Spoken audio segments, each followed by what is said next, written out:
Queremos ahora, por favor, invitar al señor Modesto, que es el presidente de la Asociación Dominicana de Alzheimer y Similares, Inc., que va a estar dando unas palabras de bienvenida a este evento. Así que, por favor, señor Modesto, prenda su cámara y su micrófono y vamos a darle bienvenida de este evento. Muy bien, muy buenas noches. Reciban un afectuoso saludo a todos los que nos acompañan en este evento que se celebra en el marco de la celebración del Mes Mundial del Alzheimer. La Asociación Dominicana de Alzheimer se siente muy complacida porque la doctora Daisy Acosta haya aceptado nuestra invitación para dictar esta conferencia, a sabiendas de que ha tenido una cantidad de solicitudes, de intervenciones en toda la región de Latinoamérica.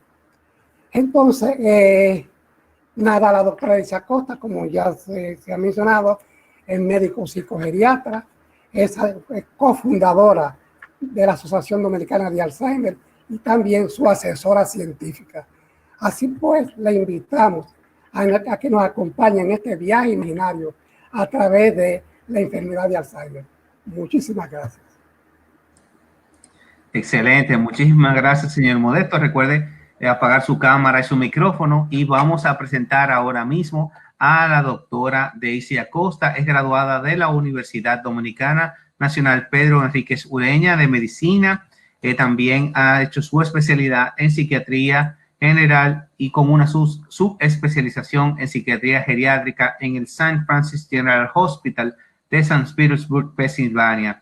Está certificada por los consejos americanos de psiquiatría y neurología, de psiquiatría y de psicogeriatría y psiquiatría forense. La doctora Costa ha dedicado su vida profesional al estudio de la enfermedad del Alzheimer y otras demencias. Tiene una amplia práctica clínica basada en República Dominicana, donde es bien conocida por su dedicación al tratamiento y al cuidado de personas con demencia. Es cofundadora de la Asociación Dominicana de Alzheimer y asesor médico ad vitam de la misma.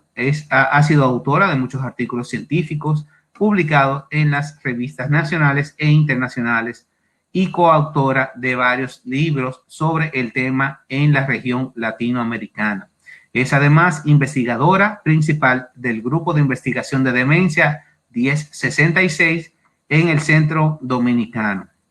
Está a cargo de la enseñanza de la Cátedra de Geriatría en la Universidad Pedro Enríquez Ureña. Es pasada vicepresidenta del Colegio Dominicano de Neuropsicofarmacología, posición que ocupa desde su fundación y de la Sociedad Dominicana de Psiquiatría. Fue presidenta de la Asociación Mundial de Alzheimer en el periodo 2008-2012 y por su bien elaborada gestión se dio el título de vicepresidenta honorífica ad vitam. Cabe destacar que es la primera mujer del mundo en el desarrollo en ocupar esta posición de tan alto honor. Es pasado miembro del Consejo Mundial de Demencias y es titular de la Carrera Nacional de Investigación de Ciencia, Tecnología e Investigación. La doctora Costa también es fundadora del Banco Nacional de Cerebros de la UNFU. Señoras y señores, les dejo con esta tremenda maestra de todo lo que los temas de psicogeriatría, gran maestra también de universitaria, publicadora de artículos y gran ejemplo nacional en República Dominicana, un gran orgullo nacional. Le presentamos en la noche de hoy a la doctora Daisy Acosta. Doctora, por favor, prenda su micrófono y su cámara para que pueda iniciar su gran conferencia. Doctora. Pues muy buenas noches. Gracias, Miguel, por tan linda introducción. Yo siempre pienso que es bueno tener amigos porque siempre dicen cosas lindas de ti, ¿verdad?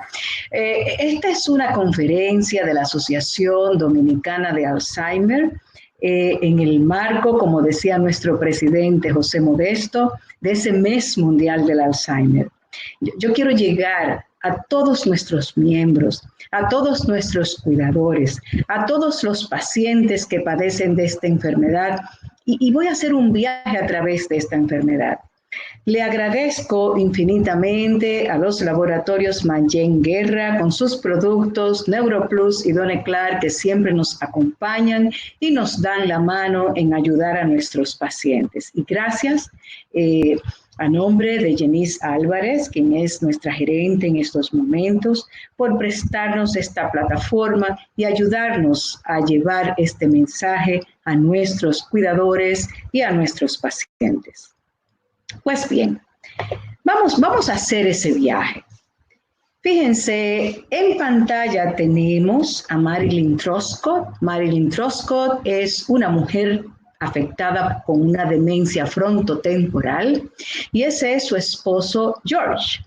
Ellos estuvieron aquí en Dominicana durante la celebración del 10º Congreso Mundial de Alzheimer que se celebró en Boca Chica, y ella estuvo presente y nos decía: Daisy, con esta enfermedad, igual que con cualquier otra enfermedad crónica, tenemos que aprender a bailar con ella y tenemos que viajar nuestras vidas con ella.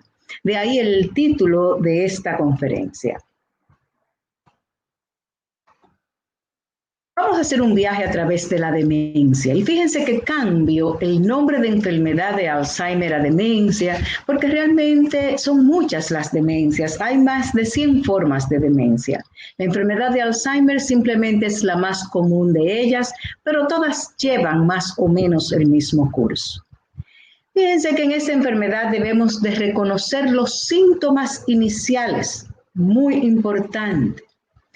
Y fíjense la foto que busqué para ilustrar esta diapositiva, cómo hay diferentes caminos, unos más suaves, otros montañosos, otros muy fríos, otros muy calurosos, pero realmente son largos los caminos y diferentes que tenemos que recorrer con esta enfermedad.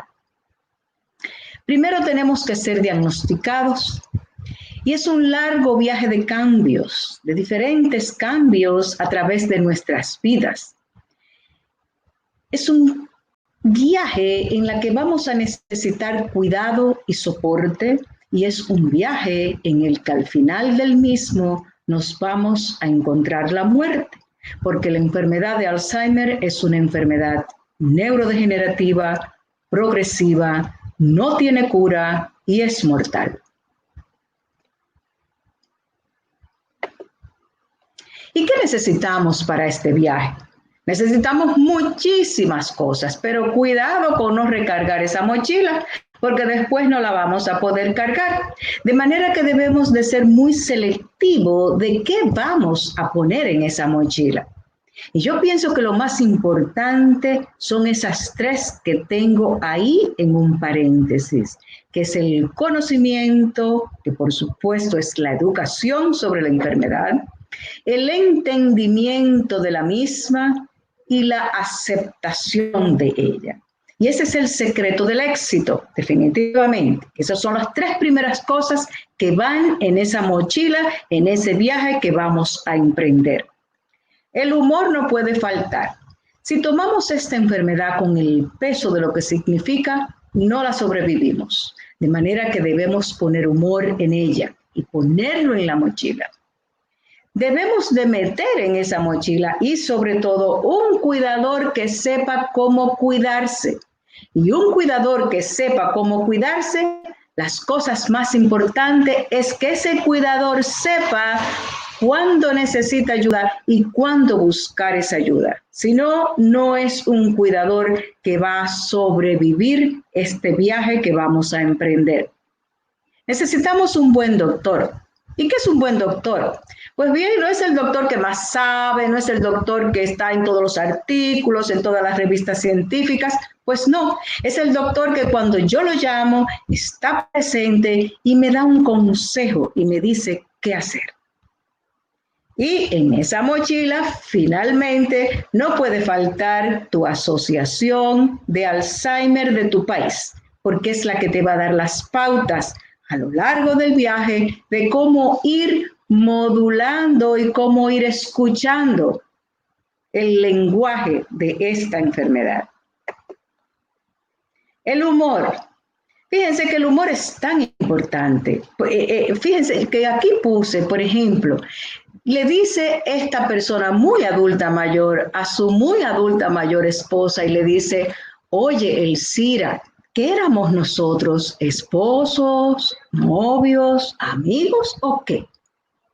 O la muy adulta mayor que es parada por ese policía de tráfico porque va corriendo realmente a una velocidad muy alta y le dice, ay no, agente, déjeme seguir corriendo porque si no ando corriendo se me va a olvidar a dónde voy a llegar y para dónde es que voy. O sea, el humor en esta enfermedad no es malo, debemos de usarlo. ¿Y cuáles son esos primeros síntomas? Y esto es, yo creo que es lo más importante y la diapo más importante que tengo en esta conferencia. Los primeros síntomas de demencia son cambios muy graduales, casi no se notan. Amigos y familiares pueden pensar, oye, ellos han cambiado, no son los mismos. Los pacientes mismos pueden sentir y decir, no, es que estoy muy estresada. Pero es un comienzo de un largo viaje de cambios, un viaje tan largo como la vida misma. Fíjense que la sombra de esta foto que pongo aquí es tan grande esa sombra que significa a lo largo del camino. Y el cayado o la vara que lo soporta también es tan grande del que significa el soporte que esa persona va a necesitar a lo largo de este camino. Es un largo viaje de cambios que ni el mismo paciente entiende lo que le está pasando. Se irrita, se incomoda, porque toda la energía la usa en el ahora. No hay energía para guardar. Yo siempre comparo esta enfermedad con un cisne que se ve majestuoso en aquel lago, pero si le ven las patitas en el agua, van a millón tratando de mantenerse estable. Así va un paciente con demencia en esos periodos iniciales. Es un paciente que sigue trabajando, es un paciente que sigue siendo mamá, que sigue siendo papá, que sigue cumpliendo con sus necesidades, pero cuando llega la noche está exhausto porque ha usado todo lo que tiene para poder mantener esa estabilidad que se ve por arriba. Es como si fuera un mundo virtual, así yo lo llamo. Tú vas bajando una escalera y tú tienes que pensar cada escalón que vas a bajar. No es simplemente hacerlo de una manera automática.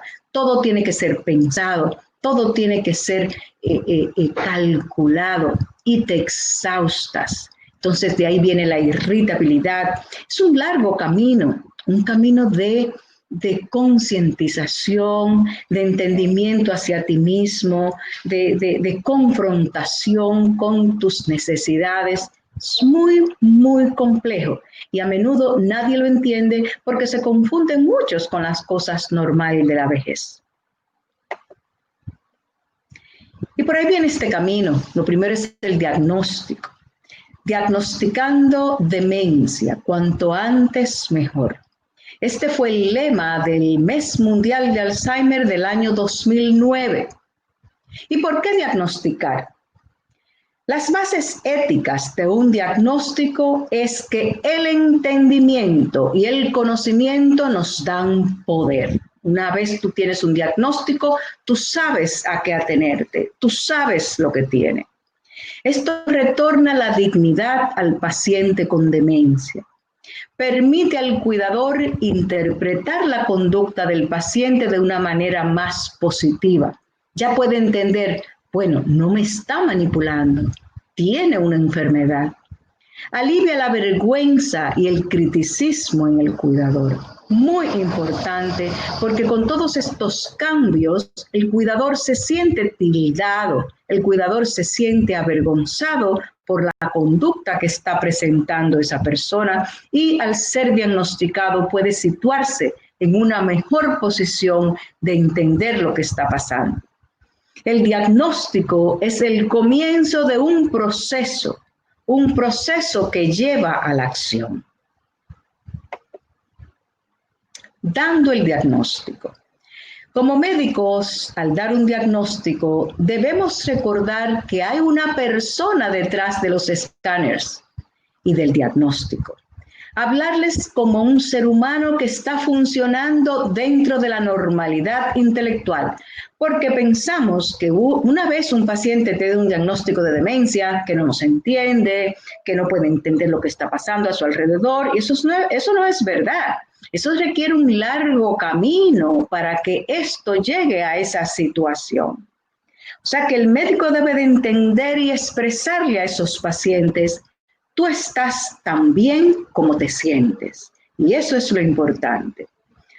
Yo, para mí, tengo muchísimo que aprender de una persona con demencia y siento que a mí me han hecho mucho más personas. A veces, cuando un paciente con demencia entra a mi consulta, pienso que yo les debo de pagar en vez de ellos pagarme a mí, porque realmente la enseñanza es mucha, es algo que nos puede pasar a todos.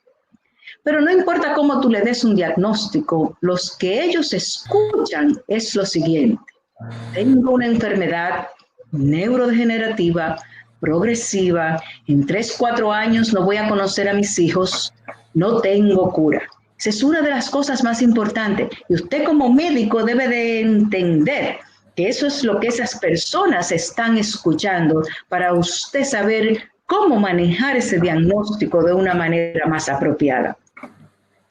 Las funciones que esa persona tenga va a depender muchísimo de las capacidades preexistentes que haya tenido esa persona. Con el diagnóstico viene el trauma y la esperanza. La odisea comienza con las pruebas para el diagnóstico inicial. Es una agonía a la espera de los resultados, preguntándose y esperando de manera desesperada que lo que sea que esté mal se pueda tratar para que la vida continúe. Se siente como una sentencia: tú tienes demencia, no hay cura. Se instala la desesperanza y la depresión. Demencia y Alzheimer son palabras que generan mucho miedo y mucha angustia. Muchas veces se preguntan los pacientes: ¿no será mejor tener un cáncer? Porque cuando me diagnostican un cáncer, me dan modos de tratamiento, que si radioterapia, que si quimioterapia, que si pueden haber recidivas, que si no las pueden haber. Lo que no me dan cuando me diagnostican un Alzheimer. De manera que debemos de tener muchas de estas cosas presentes como médicos para saber cómo abordar este diagnóstico. ¿Y cómo es un día para una persona que comienza a tener ese deterioro cognitivo? Es muy complejo, es muy complejo. La interconexión, la vivacidad de esa persona, el enfoque, la pasión que caracteriza a esa persona lentamente se va desapareciendo. La mirada se va tornando vacía, la vivacidad, la expresión se va perdiendo. La persona se siente como si su yo, su self, su yo, estuviese en cámara lenta. Como decía ahorita, es como un mundo virtual en el que yo estoy viendo desde lejos de mí mismo. El mantener la rutina diaria se convierte en una lucha muy seria, porque como decía, toda la energía se consume en el ahora. Y la vida se llena de esfuerzos, de complejidades. La vida se vuelve muy compleja. Lo que yo hacía antes muy fácil, ya no es tan fácil. Requiere de yo pensarlo mucho y de yo tomar muchas precauciones. Cada momento del día es un esfuerzo consciente de hacer algo. Nada lo hago de manera inconsciente. Todo lo tengo que pensar. Todo lo tengo que ensayar. Esta persona que vemos en esta fotografía se llama Christine Bryden. Es una persona con demencia de Australia y yo pienso que es la persona que más me ha enseñado a mí sobre demencia. Cuando fui presidenta de la Asociación Mundial de Alzheimer, Christine Bryden era miembro del board de la Asociación Mundial, porque en todas las asociaciones de los países industrializados tenemos personas con demencia en nuestros boards. Son las personas que nos ilustran, que nos dicen qué hacer, que nos dicen cuáles son las pautas, que nos dicen cómo tratarlos. Como ellos siempre dicen, nada acerca de nosotros sin nosotros. O sea, ellos siempre están presentes en todas las decisiones que tomamos como asociaciones de Alzheimer. Y ella nos decía en un libro que escribió, ella estuvo aquí en el Congreso Mundial de Alzheimer en el 2003. Ella escribió un libro que decía, esperando mi diagnóstico, ¿qué me espera? Colapsaré. La pérdida de mi yo, de mi conciencia, se va a acentuar con las demencias. La mente se va ausentando y el cuerpo se vuelve una concha vacía. Nuestro sentido del yo se rompe con la nueva etiqueta. Diagnóstico y la conciencia del yo. El sentido del yo se rompe con la nueva etiqueta. Demencia no es una palabra bonita, para nada. Demencia quiere decir que estoy perdiendo mi esencia. Y se asocia a una palabra todavía menos bonita, que es el estigma. Sin embargo, Marilyn Trosco, persona con demencia que les presenté al principio desde Canadá, ella es una persona con una demencia frontotemporal y mucho más optimista. Y ella nos decía durante ese Congreso Mundial de Alzheimer en el 2003, aquí en República Dominicana, celebrado en Boca Chica. Ella nos decía, demencia no cambia quiénes somos. Demencia es vista como una pérdida del yo que eventualmente lleva a la persona a ser incompetente e incapaz. Y esta es la razón por la que este diagnóstico es un estigma, nos decía ella. Quizás sea la palabra demencia o Alzheimer. Fíjense, yo estoy en desacuerdo con Marilyn, porque yo realmente pienso que la demencia sí cambia quién tú eres. No podemos obviar eso. La demencia cambia a la persona, cambia la esencia de esa persona, pero yo pienso que sí hay cosas importantes que se están haciendo, en eso estoy de acuerdo con ello. Y es lo que están haciendo las personas con demencia alrededor del mundo. Ella nos decía, nosotros, las personas con demencia, estamos haciendo algo. Estamos viviendo con demencia, nos estamos uniendo internacionalmente para desarrollar una voz y estamos siendo escuchados. Estamos tratando de encontrar el significado de lo que nos está pasando, de encontrar maneras de vivir con demencia que nos permitan mantener utilidad y conexión interpersonal. O sea, señores, la demencia es una enfermedad muy larga. Y en ese periodo, de ese comienzo de esa demencia, hasta que el paciente avanza a estadios ya muy avanzados, tenemos que ayudar a esa persona a darle significado a sus vidas. Y esa debe ser la meta de todos nosotros como médicos, como cuidadores y como sociedad civil. ¿Cómo funciona una persona sin demencia? A las actividades, a las cosas de la vida diaria. Si tenemos que tomar una decisión, inmediatamente entra nuestra cognición en juego. Tengo que tomar un préstamo. La cognición inmediatamente nos dice, no debes hacerlo por esto, los intereses están así, en fin, la cognición prevalece. Y después entran las emociones y la espiritualidad en el contexto para modular ese aspecto cognitivo que nos domina. En una paciente con demencia es todo lo contrario. Primero rigen las emociones, la espiritualidad y eventualmente entra en juego la cognición. Por tanto las emociones como la espiritualidad juegan un papel terapéutico de manera muy importante en el manejo de las enfermedades de Alzheimer y otras demencias. Christine Bryden nos decía, y debemos escucharla, ella decía, yo no solamente tengo funciones cognitivas, yo soy una persona con emociones y con espiritualidad. Y con eso yo me puedo conectar con los demás.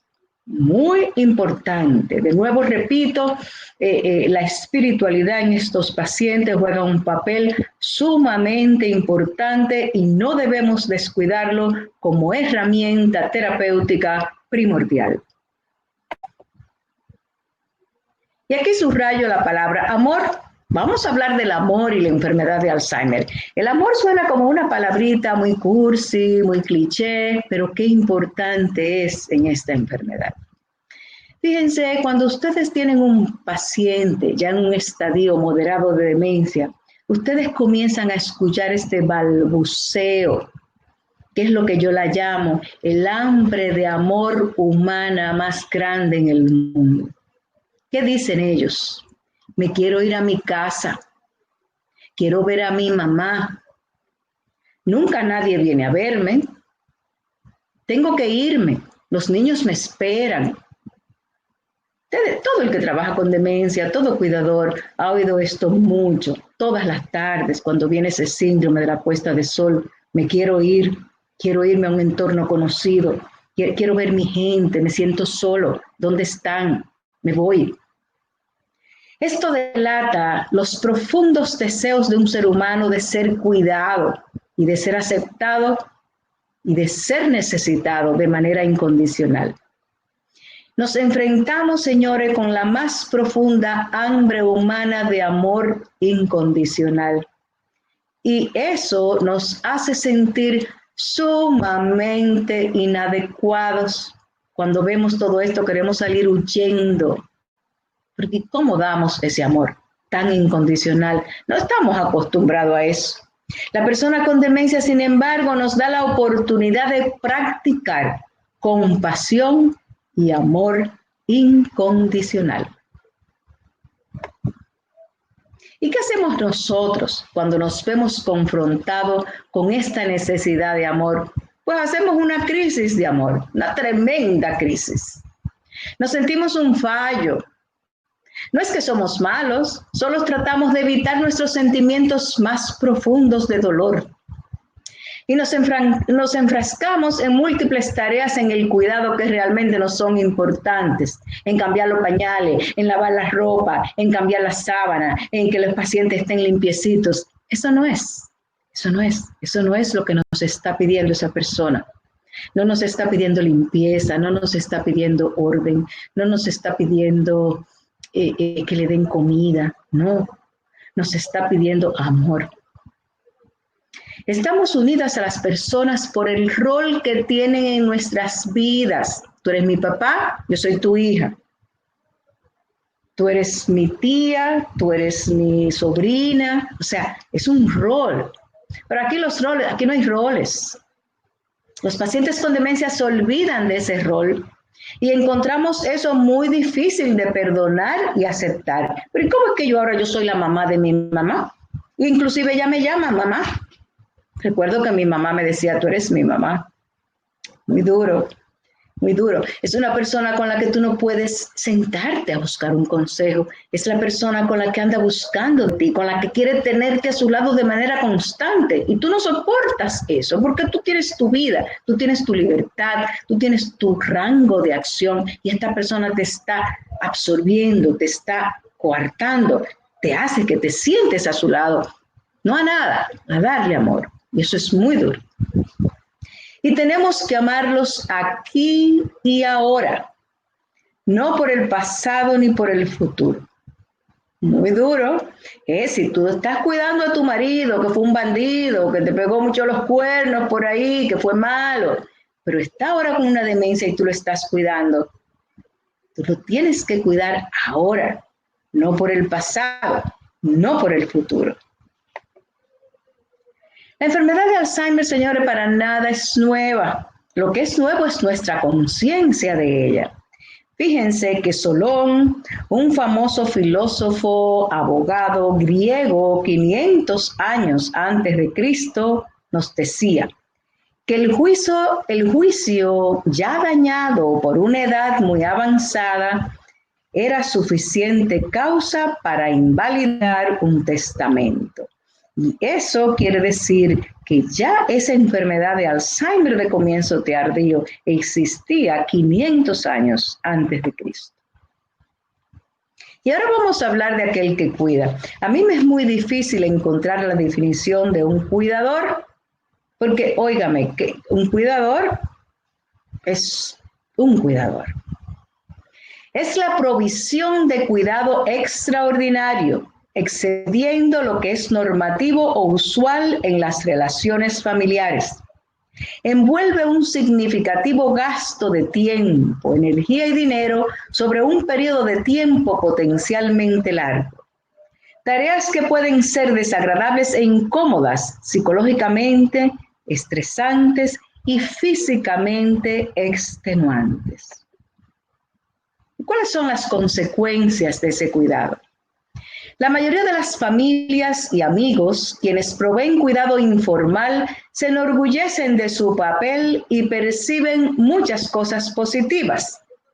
En Canadá, el 80% de una muestra de cuidadores de personas con demencia fueron capaces de identificar muchos aspectos positivos cuando se les preguntó. Y estos incluían compañía, plenitud, disfrute, proveer calidad de vida a esa persona amada y significado de vida a esa persona. A pesar de eso, los cuidadores de las personas con demencia también reportan y experimentan altos grados de estrés, morbilidad psicológica y daños en salud física. De hecho, los datos del Grupo de Investigación de Demencia 1066 nos dicen que una persona que cuida a una persona con demencia tiene 3 chances más altos de enfermarse de una enfermedad física que aquellos cuidadores que cuidan a otras personas con otros problemas de salud, como por ejemplo un accidente cerebrovascular u otra patología. El síndrome del cuidador designado. Este es muy bueno, ya que no hay un patrón para designar quién va a cuidar.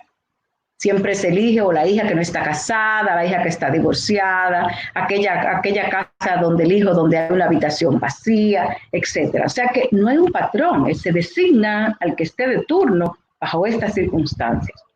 Este cuidador debe de aprender a poner límites. Este cuidador debe de pedir que se le releve, por lo menos en fines de semana. Debe aprender a contratar a alguien que lo ayude. Recuerden que esto es de las cosas que tenemos que echar en la mochila. Ese cuidador que sepa cuándo necesita ayuda y cuándo buscarla. Pedir a los amigos, hey, ¿qué pasa? Se han aislado, no vienen, vengan a verlo, le hace bien. Es que él siento que no se percata de que estamos ahí o se olvida. Se olvida, pero el ratito que están con él lo aprecia. O sea, vengan. Usar la comunidad y sus recursos. Con el aislamiento de la enfermedad, se tiende el cuidador a aislar también y se va aislando de los recursos que esa comunidad puede ofrecerle y que son tan importantes para él o ella. Y vamos a hablar un poquito de la crisis familiares tipo Alzheimer, que si mi amiga Sandra Jaques está en la audiencia, sabe de lo que hablamos, porque tenemos mucha experiencia en esto. ¿Qué es una crisis familiar tipo Alzheimer? Es una enfermedad de función, la enfermedad de Alzheimer, más que física, y puede causar disfunciones familiares interminables. De ahí la importancia de que toda la familia entienda el problema desde el comienzo. Esa es una cosa que les recomiendo a los profesionales de la salud. Una vez hecho el diagnóstico, la segunda cita es reunir la familia y centrarlos en lo que está pasando y qué puede venir. O sea, ayudarlos a ser proactivos en el curso de la enfermedad. Es una enfermedad de conductas. Y la familia tiene que tomar una decisión acerca de su propia conducta en respuesta a la enfermedad. Muy importante esto. ¿Cuál va a ser su conducta frente a esa enfermedad? Si es la incorrecta, va a tener muchos problemas en el curso de la misma. Esto lo encontré en un libro de una crisis familiar tipo Alzheimer y lo dejé en inglés porque es tan ilustrativa que no quise dañar la traducción. Y esto lo escribe Paulina, que tiene 40 años de edad, y le voy a hacer una traducción en la mejor de mi capacidad. Dice, hasta que mi mamá le dio 5 hermanos y hermanas. Ahora puedo decir que soy una hija única. Yo soy la única que cuida de ella. Yo he estado ahí en todas las decisiones que ha habido que tomar acerca de ella. Yo soy la que está ahí, la que nunca tiene un día libre. Ellos, por otra parte, todo lo que hacen es dar opiniones. Y ciertamente tenían mucho que opinar cuando llegó el momento de vender la casa de mamá. De manera que yo podría decir que ahora, aún ya mi madre muerta, solamente vivo sola, sin hermanos, ya desde hace 3 años. Qué pena. Así son las crisis familiares tipo Alzheimer. Hay actitudes que son poco saludables en las familias. La mayor crisis es que cada miembro de la familia se ve forzado a revisar la relación con la persona enferma. Oye, cuando tú tienes una persona con esta enfermedad, tú tienes que sentarte a revisar tu relación con esta persona. Muchas veces de negación. Mami, ya yo te dije eso. Ay, los nervios de mami. O mami, ya no me repitas tanto lo mismo, me lo has dicho muchas veces. O es una reacción de rabia. Pelean unos con los otros por diferencias de opiniones sobre tratamiento y planes para la persona enferma. Mucha desesperanza, depresión y frustración se combinan junto con tristeza hasta sentirse sin esperanzas. Y la culpa. Se culpan unos a otros en vez de confrontar sus sentimientos acerca de la enfermedad. Y esto no hace más que empeorar la situación de la familia y del enfermo. Señor, esto es un viaje espiritual. ¿Y por qué es espiritual? Porque nos exige el perdón. Esta enfermedad te pide que acepte y que valores esta otra persona tal y como es ahora. Debemos perdonar a la enfermedad y a sus síntomas. Debemos perdonar las cosas incorrectas que esa persona hizo en el pasado. Mami me hizo daño, mami me hizo esto, mami o papi me hizo el otro. Hay que perdonarlo. Hay que olvidar de los planes hechos. Definitivamente ya los planes hay que olvidarlos. Hay que olvidar los olvidos. Y hay que perdonar porque las cosas nunca van a ser correctas de nuevo, ni nunca van a ser como fue planeada. La vejez que planeamos se desbarató. No es la misma. Tenemos que abordar las cosas de manera diferente.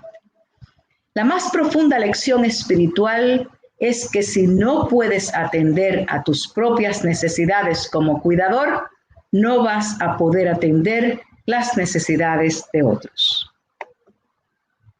Es un viaje espiritual porque la pérdida de la memoria remueve las expectativas y la habilidad de recordar tus fallos. Siempre vas a ser perdonado porque siempre se va a olvidar. Todo lo que tú hagas, no importa cuánto digas, no importa cuántas cosas malas hagas, al instante se te va a perdonar y vas a ser aceptado de nuevo. Todo lo que hagas va a traer una respuesta, eso sí. Muchas veces hablamos de cosas delante de esos enfermos, creyendo que no nos entienden, que no nos escuchan. Y ellos entienden y escuchan, pero no pueden poner ese material en contexto y por tanto sale de otra manera. Es un paciente que va a estar agitado, es un paciente que va a estar dándote problemas. O sea que todo lo que hagas vuelve hacia ti como un platillo volador. Te conocerás a ti mismo mejor de lo que quieras, desafortunadamente. Y lo bueno es que puedes ser exactamente como eres y serás aceptado como tal. Vamos a hablar un poquito de lo que es el envejecimiento psicológico en una persona sin deterioro cognitivo. porque es importante recordar que ser un adulto mayor y estar envejecido son dos procesos completamente diferentes, muy diferentes. Para tú envejecer, o sea, el ser viejo es un término numérico. Tú tienes 90 años, tienes 80 años, pero el ser una persona envejecida es un proceso psicológico que requiere la transformación de ti mismo, la transformación del yo. Y eso va a depender de muchísimos factores. Va a depender, por supuesto, de tu edad cronológica, de cuántos años tenga. Va a depender de las enfermedades intercurrentes que tú tengas, una artritis, una hipertensión, una diabetes. Va a depender de los trastornos somáticos, de la cultura de la persona envejecida. La doctora Daisy Acosta no puede salir en la playa con unos bikinis o con una faldita debajo de las nalgas porque no va a ser bien vista, porque no es mi cultura. Una persona quizás en Holanda puede hacerlo y es en torno a la cultura. O sea que para usted envejecer dignamente, usted tiene que vivir en términos de su cultura, del envejecimiento de su cultura. Pero eso va a depender mucho de los circuitos neuronales y de la plasticidad psicosocial. Y para estos dos últimos factores se requiere un cerebro sano. O sea que ese yo y su transformación al envejecimiento requiere un cerebro sano que la persona con Alzheimer no tiene. Entonces, esta transformación del yo requiere una transformación en valores. Usted tiene que separarse de sus ideales anteriores. Tiene que internalizar nuevos ideales y adaptarse a conductas aceptables. Por ejemplo, un cirujano plástico que comienza a tener una enfermedad de Parkinson no puede seguir haciendo cirugía plástica, tiene que parar esos ideales y tiene que buscar nuevos ideales y adaptarse de acuerdo a su cultura a esos nuevos ideales. Tiene que haber una transformación, una reparación de ese yo, una transformación en la ambición. Porque la necesidad, señores, de ser admirados no desaparece con el envejecimiento. Todo lo contrario, es más intensa que nunca. Nada más deseado para un abuelito que sus hijos, sus nietos, lo entiendan, que sus nietos lo admiren, que sus nietos lo busquen y que quieran estar con él. Pero eso tiene que emerger de una forma y de una manera apropiada. Y al final viene lo que llamamos la cristalización de ese yo, que es lo que transforma a un viejo a ser una persona envejecida. Es cuando hay adaptación a las limitaciones somáticas. Es cuando hay adaptación a las limitaciones impuestas por la cultura, la familia y todo lo que les rodea. Es un yo con valores, ambiciones, particular a ese grupo específico de edad. Y es entonces cuando él o ella se vuelve un miembro de ese grupo. O sea que no es la edad lo que la hace parte de ese milieu, sino es ese proceso psicológico de adaptación a la vejez que los invito a todos los que estamos por encima de esa edad madura a comenzar a hacer. Es importante porque es lo que nos va a garantizar un envejecimiento saludable. Y esto, como digo aquí abajo, que es la percepción mía, la percepción de quien les habla. ¿Por qué los síntomas psicológicos y conductuales de las demencias? Por todo lo que acabamos de decir. La persona con demencia, o sea, para envejecer una persona, como acabo de decir, tiene que haber una plasticidad neuronal, tiene que haber un cerebro sano, un cerebro que pueda cerrar puertas y etapas en ese proceso de envejecer. La persona con demencia no puede hacerlo, es incapaz de cerrar esas etapas. Y para eso se necesita integridad y plasticidad neuronal que no existe en la enfermedad de Alzheimer. Son teorías a investigar, pero yo pienso que de ahí todos esos síntomas que vemos que realmente hacen la demencia una enfermedad tan difícil de manejar. Fíjese, aquí tenemos, estos son datos del Grupo de Investigación de Demencias 1066 en nuestro centro de República Dominicana, en los sectores de Villa Francisca, San Carlos, zona colonial y aledañas. A la derecha vemos los casos, o sea, los pacientes con demencia, y a la izquierda vemos aquellos que no son pacientes con demencias, pero son pacientes envejecidos mayores de 65 años. Como vemos, todo lo que son esos síntomas psicológicos y conductuales, como la dificultad para dormir, las alucinaciones, la agresión, la apatía, la ansiedad, la depresión, todos esos síntomas son más altos en las personas que tienen demencia. Pero igual se ve en las personas que no tienen demencia, pero que son adultos mayores en menor cantidad.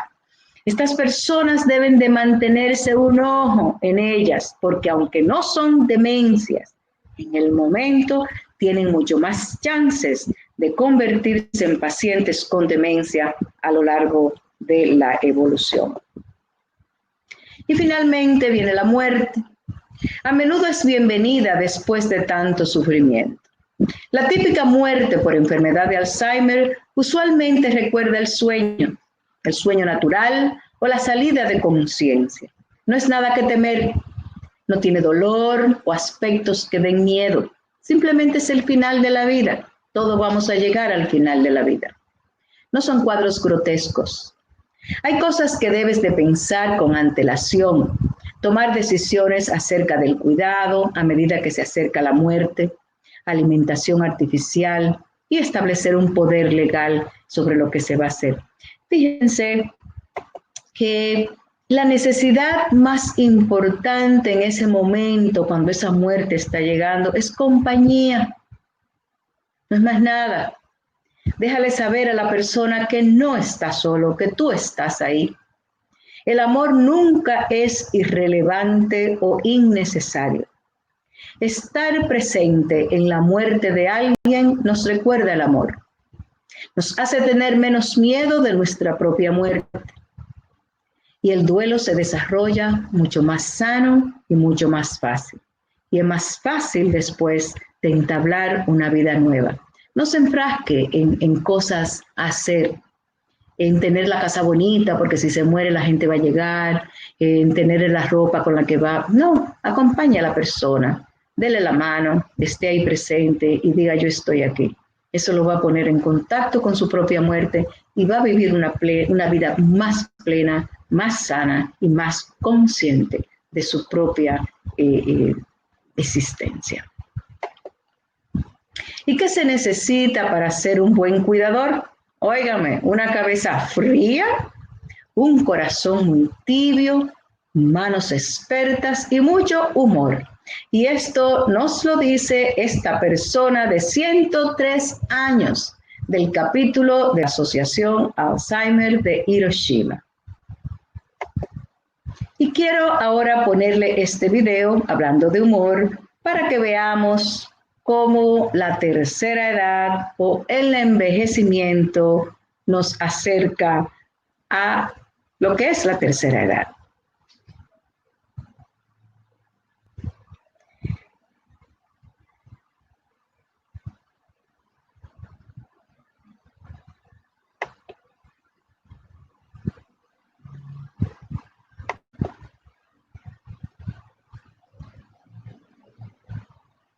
Tu cantidad de neuronas finalmente bajó a un nivel manejable. Tus secretos están seguros con tus amigos, pues ellos tampoco pueden reconocerlos. Tus articulaciones hacen una predicción del tiempo más exacta que la del Servicio Nacional de Meteorología. Tienes amistades que te telefonean a las 8 de la noche y te preguntan, ¿te desperté? Ya nadie pensará que eres hipocondríaco. Ahora sí padeces de todas esas enfermedades. Ya no tienes que estudiar nada. Ahora te estudian a ti. La ropa que compres ya no pasa de moda. Siempre estamos en pijamitas. Puedes cenar a las 6 de la tarde y roncar a la hora de la telenovela. Puedes vivir sin sexo, pero no sin anteojos. Te encanta enterarte de los chismes de los amigos. Disfrutas acaloradamente sobre la jubilación y los seguros de salud.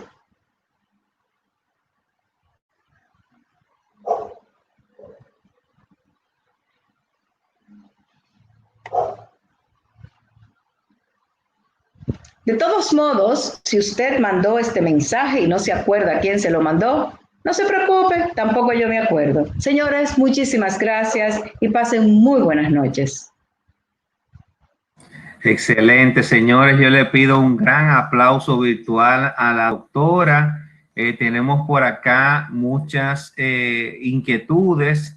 Antes que nada, doctora, le doy mucho las gracias porque he recibido por todas las vías, mientras usted está en vivo dando la conferencia, el agradecimiento de las muchas personas que tienen familiares que sufren de esta enfermedad o que tienen familiares que tienen demencia en su familia. Todavía estoy recibiendo mensajes y hay muchas también inquietudes que tenemos acá en las redes. Hemos hecho una selección de las preguntas, vamos a hacerlas y les invito a todas las personas que recuerden que pueden hacer sus preguntas también por esta vía y vamos a estar haciéndola con la doctora ahora en vivo. Y recordarles a las personas de que este evento llega gracias a la colaboración de doctores Mayín Guerra y sus productos de NeuroPlus 20 y de Doneclar. Pregunta Ircania Yomeiri Balcácer si se puede evitar el Alzheimer. Una pregunta muy interesante porque sí, el Alzheimer se puede prevenir, pero es una prevención a lo largo de la vida. Tenemos unos 12 factores de riesgos prevenibles, modificables. Los últimos 3 factores de riesgos agregados fueron agregados por la comisión de la revista Lancet en el pasado mes de julio durante la conferencia de la Asociación de Alzheimer de Estados Unidos. Y estos últimos 3 factores fueron la contaminación ambiental, el uso excesivo de alcohol y el trauma craneal.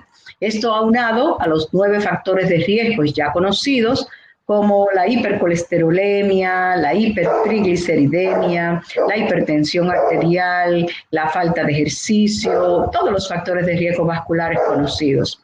De manera que sí, si usted lleva, y la educación a lo largo de la vida, que es una cosa que me preocupa mucho sobre esta pandemia, es la educación inicial de esos bebés, esos primeros 5 años de vida que son tan importantes para la educación de esos cerebros y el desarrollo de una reserva cognitiva a lo largo de la vida que va a ayudar en la prevención de esa salud cognitiva.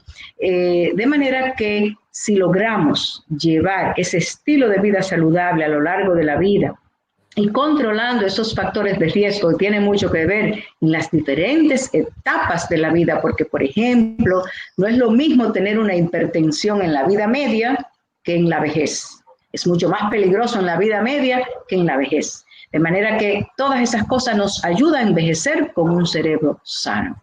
Excelente, o sea que una vida saludable, con ejercicio y despreocupadamente también. Me imagino que las preocupaciones y el estrés ayudan mucho.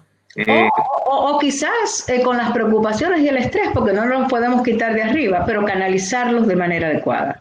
Excelente, qué buena información. Les recordamos a todos también que vamos a estar compartiendo una encuesta para que por favor la llenen. La vamos a copiar ahora en el chat para que antes de salir de la conferencia puedan llenarla también para ayudarnos a las informaciones que vamos a pasar a la doctora sobre precisamente el estado de las enfermedades de Alzheimer durante la pandemia. Tenemos una pregunta de Johanna Cordero González que dice: ¿una persona joven puede llegar a demencia sin que fuese Alzheimer? Claro que sí. O sea, hay muchos tipos de demencia. Hay más de 100 formas de demencia, yo diría. Y puede haber una demencia tipo Alzheimer de comienzo temprano. Yo tengo pacientes con Alzheimer desde los 46 años. Y recuerden que existe el gen de la presenilina 1 y presenilina 2, que son genes determinísticos de demencia. O sea que si usted tiene estos genes, definitivamente a usted le va a dar demencia y le va a dar de manera temprana. Y existen genes probabilísticos, como el gen de la ApoE, que hace que usted tenga el 50% más de chances de desarrollar una enfermedad de Alzheimer que otro que no lo tenga, pero es probabilístico. ¿Esas pruebas están disponibles en República Dominicana? ¿Se pueden hacer personas pruebas? No en República Dominicana, pero se pueden mandar a hacer fuera si usted quiere, mandando su sangre, pero no le recomendamos, Miguel, porque fíjate, si Se tú... predispone la gente. Claro, ya se me olvidó el celular, ¿dónde lo dejé? Me olvidé las llaves, ¡ay, tengo Alzheimer! Ya, no, porque es un probabilístico, usted no sabe si le va a dar o no. Con la vida tan acelerada que vivimos todos. Claro que sí. O sea que tenemos que tener cuidado. Tenemos a Marianela Mercedes Genao que pregunta, ¿la demencia puede ser reversible o hacer que no avance más? Por ejemplo, con crucigramas, sudoku o algún otro método. Fíjate, la demencia es progresiva, neurodegenerativo, no tiene cura. O sea, lo perdido es difícil que tú lo reganes. Ahora nosotros lo que tenemos a mano en el momento es, por ejemplo, los medicamentos que tenemos a mano y toda esa rehabilitación neurocognitiva, que si sudokus, que si crucigramas, que si rompecabezas, realmente nos ayuda a mantener el estado cognitivo actual el mayor tiempo posible. Pero no quiere decir eso que el paciente no va a seguir progresando. Lo hace de una manera más lenta. Ángela Chavarría pregunta, ¿cuál es la diferencia entre Alzheimer y la demencia? Ninguna. El Alzheimer es la demencia más común. ¿Okay? O sea, es una demencia y es la más común, ocupando el 60-70% de todas las demencias. Excelente. Tenemos a Joan Alexander y Razali de la Cruz que pregunta, ¿cómo podemos tratar a una persona que tiene demencia por Alzheimer? No te entendí, Miguel. Pregunta, ¿cómo podemos tratar a una persona que tiene demencia por Alzheimer? A una persona que tiene demencia con Alzheimer, primero tenemos que darle los medicamentos que tenemos en el mercado, que no tienen una eficacia wow ni extraordinaria, pero que sí nos ayudan a mantener el estado en el que el paciente se encuentra. Y aparte de eso, pues ayudarlo con todo el armamentarium de rehabilitación cognitiva, de cuidados, evitar otras enfermedades físicas intercurrentes que nos pueden complicar la enfermedad, etcétera. O sea, es un cuidado multifactorial. Preguntan, bueno, hay una pregunta combinada que le voy a hacer, que dice Raquel Pina y también Carmen Daruaje. Preguntan, ¿qué se pueden hacer para mejorar la calidad de vida de alguien que padezca demencia o Alzheimer? Y si el ejercicio ayuda. Muchísimo, el ejercicio es vital. Lo malo es que los pacientes se ponen apáticos, no quieren caminar, no quieren hacer cosas, pero el ejercicio definitivamente a lo largo de todos los estudios es muy importante en mantener ese aparato cardiovascular sano que eventualmente me va a mantener una buena circulación cerebral y un buen estado de ánimo en ese paciente. Definitivamente es una de las partes transversales en el tratamiento de la enfermedad. Excelente. Julio Martínez pregunta, ¿cuántos tipos de Alzheimer hay y qué diferencias evolutivas o de deterioro progresivo hay entre ellos?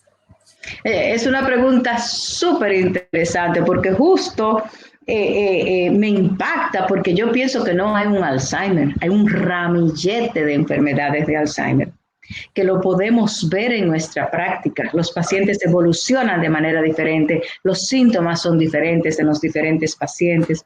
Entonces yo pienso que por eso los medicamentos no funcionan, porque no hay un medicamento X para todos los pacientes, porque son todos diferentes. Tienen diferentes circuitos dañados, tienen diferentes evolución dentro de la enfermedad. Entonces tenemos que trabajar en lo que llamamos una medicina de precisión, que es lo que las farmacéuticas andan buscando en términos de tratamiento. De ahí la importancia de los bancos de cerebros, de buscar dentro del tejido mismo qué está pasando, qué pasó en ese cerebro, cómo podemos dividir las enfermedades de Alzheimer. Señores, donar es un acto de amor. Yo pienso que tenemos que hacer campañas de concientización, de donación de esos cerebros para poder llegar realmente a entender la enfermedad y a encontrar la terapéutica de cada enfermedad de manera apropiada. Hago una pausa para invitar a todas las personas que nos están viendo, que tienen pacientes o familiares que están sufriendo de esta enfermedad, e informarles de que en República Dominicana existe un banco de cerebro. Doctora, si puede abundar un poquito de eso, de qué es lo que es el banco de cerebros que tienen en la universidad, en la UNFU, y además, ¿cuál es la importancia que radica de eso? Si ya es una pregunta que le hago yo directamente. Sí, es muy importante ahora de informar a las personas que están viéndonos por acá. Sí, el Banco de Cerebros de la Universidad Nacional Pedro Enrique Sureña lo fundamos el pasado mes de junio del año 2019, con la finalidad de contribuir en la región con las investigaciones científicas para esta enfermedad. Conocedora del problema, hicimos una unión con la Universidad Nacional de México, con la persona fundadora del Banco de Cerebros de México, quien nos vino a asesorar aquí por un tiempo prudente sobre cómo formar un banco de cerebros. La intención es formar una red nacional, que ya la tenemos formada, una red latinoamericana de bancos de cerebros, de manera que podamos intercambiar tejidos y ayudar en las investigaciones científicas. De hecho, el Ministerio Superior de Ciencias y Tecnología nos apoyó con un proyecto sobre la proteína Tau como un biomarcador de la enfermedad de Alzheimer. Es un proyecto consorciado con la Universidad Nacional Pedro Enrique Sureñas, la Pucamaima y la UNAM de México. Y estamos trabajando en eso de una manera ardua y ojalá podamos contribuir de esta manera a la investigación internacional.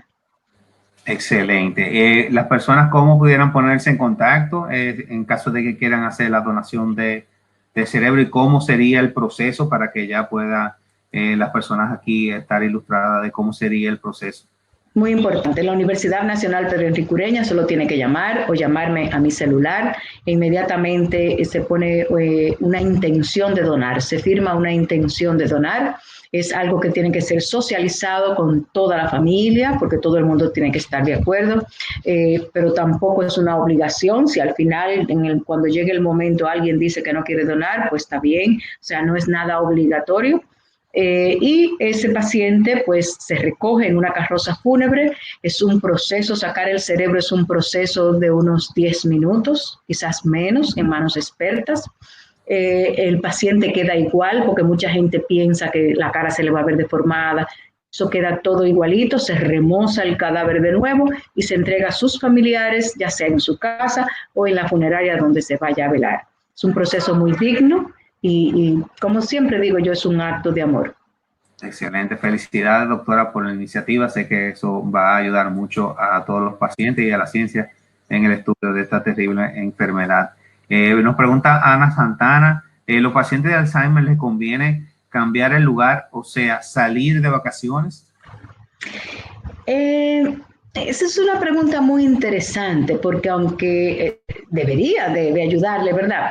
Y les gusta, pero tiene que ir acompañado de personas muy de ellos, porque se desorientan mucho cuando salen de su entorno.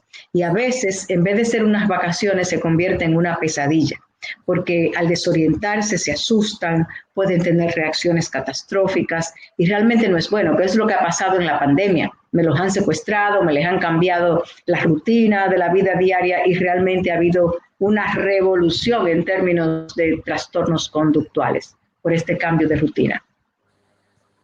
O sea que la rutina ayuda mucho.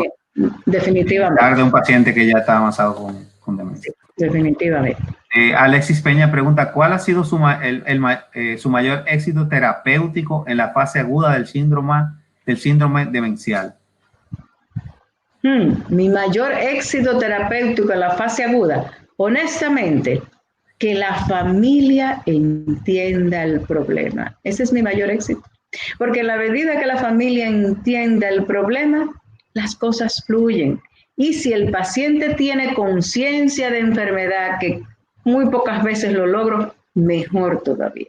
Pero es la familia la clave de ese éxito inicial en el tratamiento de una enfermedad de Alzheimer. No es droga, no es manejo, no es otra cosa. Apoyo. Excelente. Bueno, doctora, hay muchas inquietudes. Tenemos a Rosmarín Reyes Fulcar que pregunta, buenas noches, doctora. ¿Puede decir a partir de qué edad las personas pueden sufrir de Alzheimer? Ya hablamos un poquito de eso. Pero, comúnmente, doctora, sí. Claro. Primero comenzar por la definición de lo que es demencia. Demencia es la pérdida de las funciones intelectuales ya adquiridas. Entonces, si partimos de esa definición, pues por ende no podemos diagnosticar de demencia a ninguna persona antes de los 21 años. Hay muchos otros diagnósticos, muchas otras cosas, pero tú no ves una demencia realmente ya después de los 45 años, una demencia joven, más bien los 50, 52 años. Pero lo que la Organización Mundial de la Salud ha determinado como demencia de comienzo temprano o tardío, la línea divisoria es la edad de 65 años. Antes de eso es una demencia de comienzo temprano y después de eso es una demencia de comienzo tardío. Excelente. Tenemos por acá al doctor Ledwin González Abreu que pregunta, bueno, primero dice magistral conferencia, una pregunta, ¿cómo diferenciar la pseudodemencia depresiva de una demencia senil? Muy buena pregunta. Es muy buena pregunta porque normalmente tuve el paciente, bueno, la depresión de por sí son síntomas prodrómicos de una enfermedad de Alzheimer y la pérdida de peso también. Primero comenzar a decir que todo paciente deprimido es un paciente, aún sin Alzheimer, es un paciente cognitivamente comprometido, definitivamente. O sea, usted tiene que tratar una depresión primero para usted entonces hacer los test cognitivos que le permita diagnosticar la remanente pérdida de cognición de ese paciente luego de un tratamiento por depresión. Pero siempre se recomienda que primero, si usted sospecha depresión, tratar esa depresión primero y luego reevaluar esa persona y seguirlo en el tiempo, porque son personas que se pueden demenciar. Hay una pregunta muy interesante acá que hace Maritza López que dice, ¿cómo se diagnostica el Alzheimer en una persona con síndrome de Down? Maritza, qué bueno escucharte, qué bueno oírte, porque quiero hacer, ¿cómo te digo? Me quiero comunicar contigo porque tenemos que trabajar en esos jóvenes con síndrome de Down que eventualmente la mayoría, si llegan a ser suficientemente viejos, me desarrollan demencia. Sí. ¿Eso es estadístico? O sea, ¿hay una degeneración de personas con síndrome de Down a alcanzar la demencia? No, definitivamente, sí. Recuerden que la trisomía 21, que es lo que es el síndrome de Down, en ese cromosoma es donde está esa apolipoproteína que realmente es dañina para degenerarse en un Alzheimer.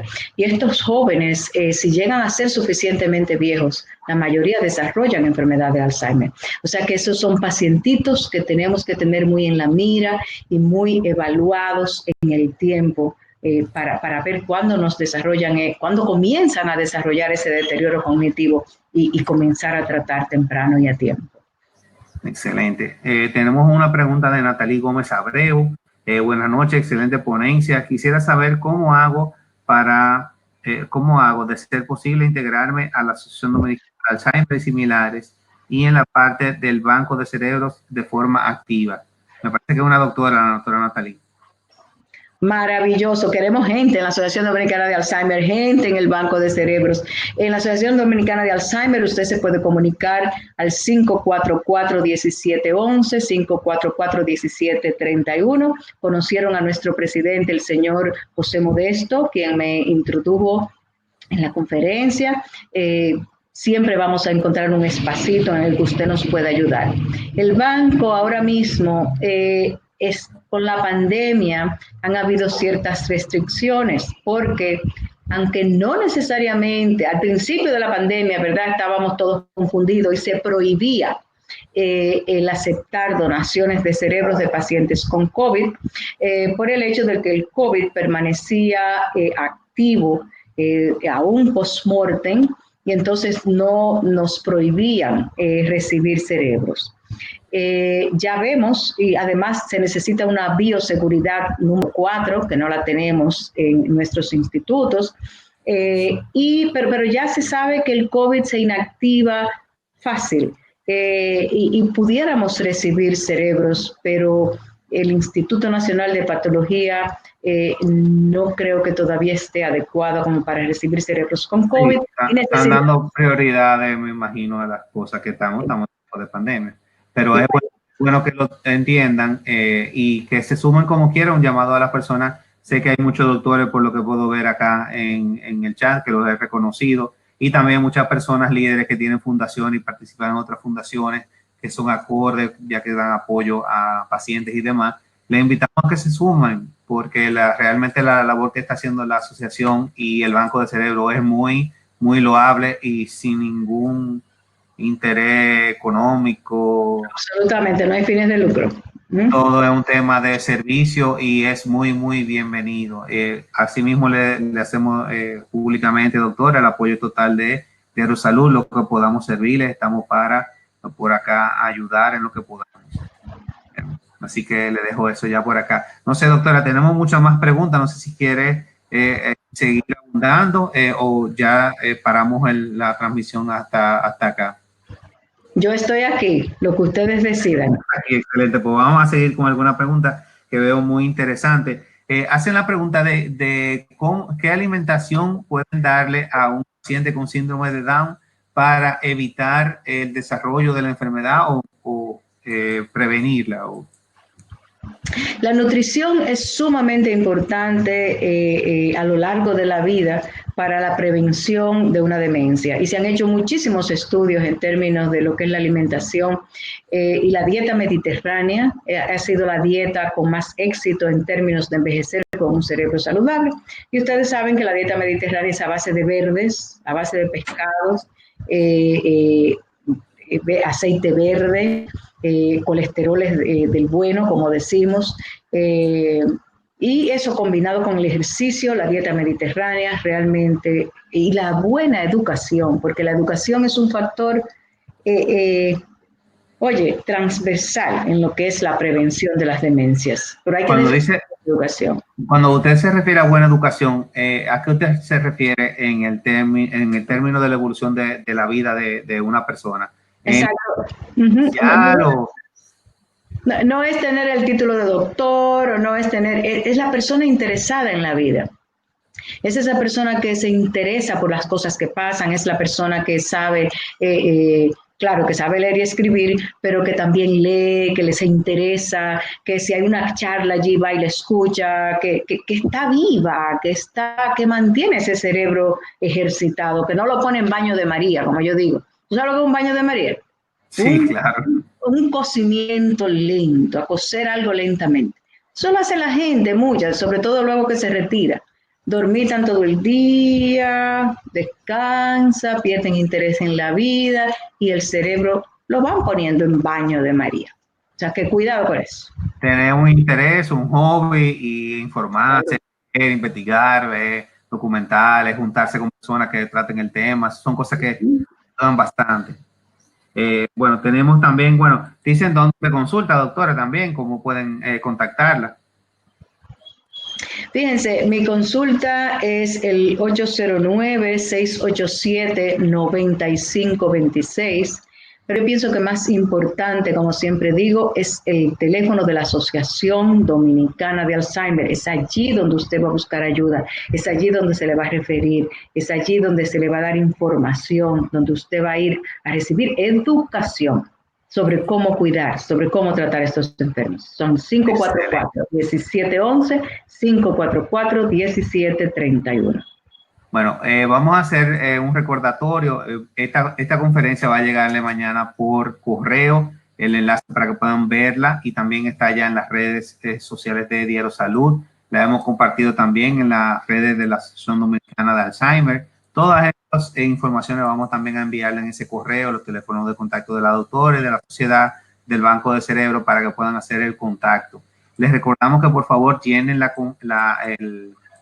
encuesta que hemos colgado acá. Está en el chat en la parte superior y lo vamos a dar el enlace antes de salir de la conferencia, por favor, para que puedan llenarlo. También vamos a hacer ya la última pregunta, doctora, para respetar el tiempo de todos, porque sé que tiene todas cosas que hacer, ya hay que hacer cena y demás. Tenemos a María Cristina Guzmán Luciano que pregunta, ¿la falta de sueño por año provoca demencia? ¿La falta? De sueño por año. Muy qué buena pregunta, porque ¿cuántos estudios se están haciendo en el sueño? El sueño es muy importante. Señores, ustedes saben que la función del sueño todavía no está bien definida. Pero sí hemos encontrado que durante el sueño, en ese periodo que le llamamos REM, o sea, Rapid Eye Movement, que es el periodo donde la gente sueña.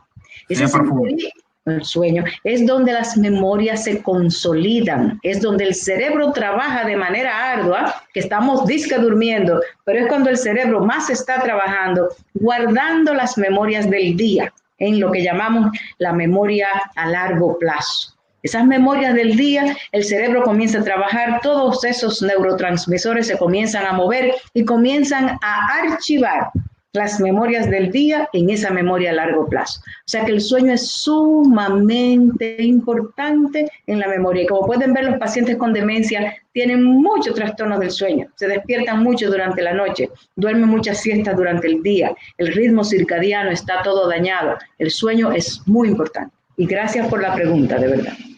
Excelente. Yo quiero también hacer una pregunta, doctora. He escuchado mucho del tema del ayuno, el ayuno intermitente y diferentes tipos de ayuno para prevenir y también para el tratamiento de pacientes con Alzheimer. ¿Qué usted puede apuntar de eso?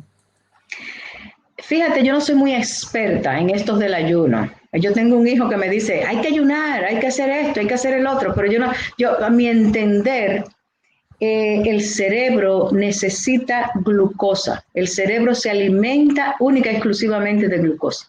De manera que usted no puede tener un cerebro, a mi entender, hipoglicémico por 12, 13, 14, 15 horas. Para mí, lo más saludable es comer cada cierto tiempo para que ese cerebro se alimente.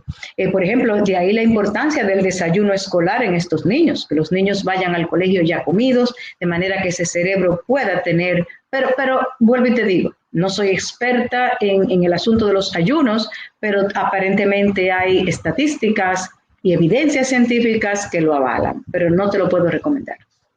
Bien, excelente, señores. Quiero pedirle un gran aplauso virtual nuevamente a la doctora por acá y también, doctora, felicidades por toda la labor que vienen haciendo en la Asociación Dominicana de Alzheimer y similares y también en el Banco de Cerebro y en su práctica médica. Sé que también es una gran colaboradora de todo lo que es el tema de enfermedades que son de Alzheimer y algunos otros tipos de demencia.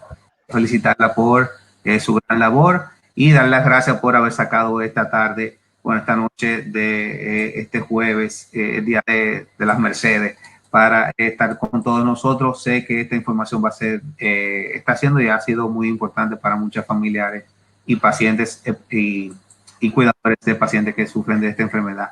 Así que muchísimas gracias, doctora, por esta gran conferencia y el tiempo que tiene invertido. ¿Desea dar un mensaje, doctora, de finalizar? Claro que sí. Primero, llénenme esa encuestita que está ahí, porque eso nos va a servir mucho de ver lo que está pasando con nuestros cuidadores, con nuestros pacientes. Y número dos, darle las gracias a Mayen Guerra, en nombre de sus productos NeuroPlus y Doneclar, a su gerente Jenis Álvarez por la gentileza de habernos auspiciado en este evento. Y sobre todo a la audiencia y a ti, Miguel, también. Un estilo de vida saludable nos lleva a envejecer con un cerebro sano. O sea que no escatimemos nada para que nuestro cerebro envejezca de manera saludable. Muchísimas gracias. Y buscar intereses también, tema que Claro, claro. Antes de una persona retirarse, tiene que tener planeado ese retiro. ¿Qué voy a hacer después? ¿Qué me gusta hacer? Importante. Así es. Bueno, pues muchísimas gracias, doctora. Muchísimas gracias a todos por estar este tiempo con nosotros. Gracias a doctor Esmayén Guerra por la gentileza de contar con nosotros para poder formar parte de este evento. Para Derosalud.do es un gran placer poder hacerlo. Gracias al patrocinio con sus productos de NeuroPlus 20 y Doneclar. Hacerle un llamado a las personas a que llenen la encuesta. Lo hemos estado copiando por acá en el chat y también está en el chat en la parte de arriba. Mañana se le van a enviar todos los contactos de la doctora y de la asociación también para que puedan tenerlo por ahí.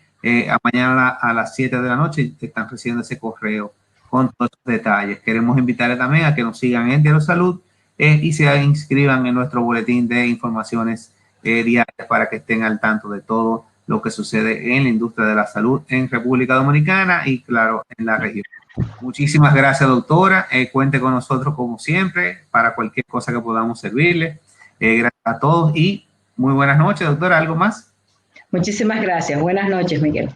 Excelente. Buenas noches, señores. Un gran abrazo y que sigan descansando en este día, día rojo, como dicen, ¿verdad? Un abrazote. Hasta luego. Bye, bye.